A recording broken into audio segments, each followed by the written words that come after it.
यहाँ पे ना चार धाम का बहुत महत्व है हमारे धर्म में, हमारे कल्चर में, सनातन धर्म में। और हमेशा कहा जाता है कि यार चार धर्म पूरे कर लिए तो ये मान लो स्वर्ग की सीढ़ी चढ़ गए आप।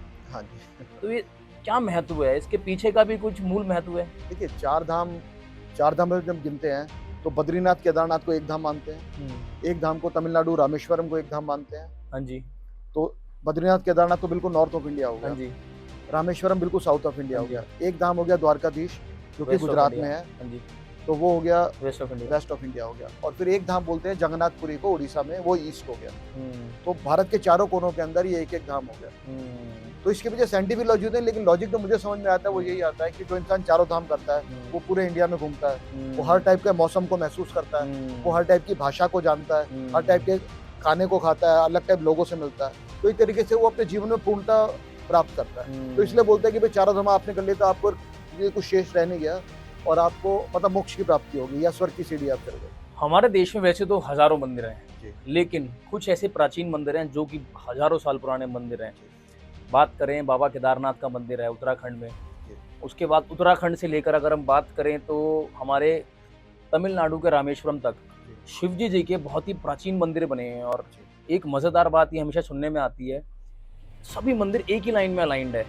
इसके पीछे का क्या रहस्य है, क्या साइंस है? मतलब मैं इस चीज़ को लेके बड़ा क्यूरियस रहता हूँ, हमेशा से जानना चाहता था। बट अभी बात चल रही है तो मैं इसके चाहूँगा कि आप इस पर थोड़ा सा एनलाइटमेंट करें हमारे लिए। देखिए, जैसे हम 12 ज्योतिर्लिंग की बात करते हैं, तो 12 ज्योतिर्लिंग में से जो आप जिस लाइन की बात कर रहे हैं ना, केदारनाथ से लेकर के और रामेश्वरम तक, तो एक तो केदारनाथ हमारे ज्योतिर्लिंग है और रामेश्वरम ज्योतिर्लिंग है। बाकी 10 ज्योतिर्लिंग इस लाइन में नहीं आते। एक लाइन है, उसको बोलते हैं शिव शक्ति अक्षय रेखा।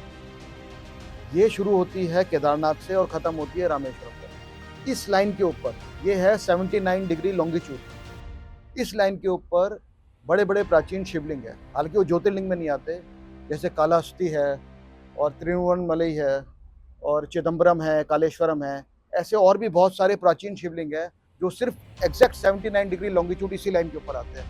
तो आप ये सोचिए, जो हमारे पुराने जिन्होंने ये मंदिर बनाए, उनके पास कौन से इक्विपमेंट थे जो उन्होंने ढूंढ लिया कि ऐसे हजारों किलोमीटर के अंदर एक ही लाइन को वो 79 डिग्री लॉन्गिट्यूड वो फॉलो करते हुए आ रहे हैं और उसी लॉन्गिट्यूड पर शिवलिंग स्थापित है। सोचिए, तो क्या उनकी साइंस होगी, क्या विज्ञान उनके पास होगा। Kilometres of area.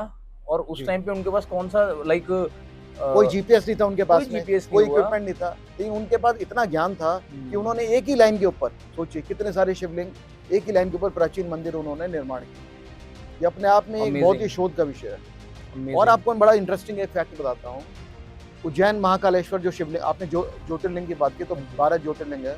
तो उज्जैन महाकालेश्वर जो ज्योतिर्लिंग है, वहाँ से ओंकारेश्वर ज्योतिर्लिंग का डिस्टेंस 111 किलोमीटर है। अच्छा। वहाँ से त्र्यंबकेश्वर ज्योतिर्लिंग का डिस्टेंस 555 किलोमीटर है। वहाँ से भीमाशंकर ज्योतिर्लिंग का डिस्टेंस 666 किलोमीटर है।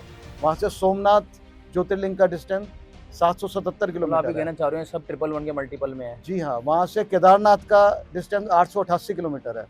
वहाँ से रामेश्वरम का डिस्टेंस 1999 किलोमीटर है। आप सोच सकते हैं कि कितना बड़ा विज्ञान है यहाँ पर। मतलब 12 के 12 ज्योतिर्लिंग जो है सब ऐसे ही इन्हीं फिगर्स के अंदर उनका डिस्टेंस है उज्जैन से लेकर के।